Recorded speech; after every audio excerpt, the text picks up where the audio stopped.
আসসালামু আলাইকুম ভাই, সবাই কেমন আছেন? আশা করি সবাই অনেক ভালো আছেন। আপনাদের তো আমিও ভালো আছি ভাই। আমি এক সময় প্রবাসী ছিলাম, কিন্তু প্রবাস থেকে একেবারে চলে আসছি বাংলাদেশে। এখন চিন্তা ভাবনা করছিলাম যে গৃহস্থী করবো, হ্যাঁ, গরু লালন পালন করবো, বাবার সাথে হেল্প করবো।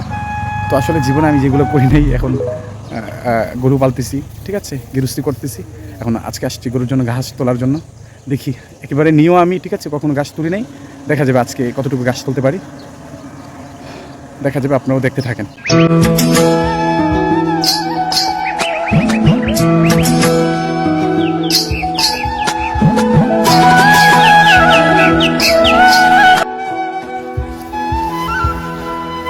বন্ধুরা, অল্প কিছুক্ষণ গাছ তুললাম, হয়তো বা 10-15 মিনিট হইব, ঠিক আছে।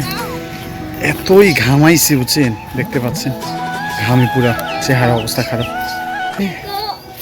মানে অনেক কষ্ট বুঝছেন। শেষে গাছ দিয়ে বাড়ির দিকে রওনা দিয়েছি ভাই। বন্ধুরা সবাই পেজটাকে ফলো করে দাও, লাইক করে দাও।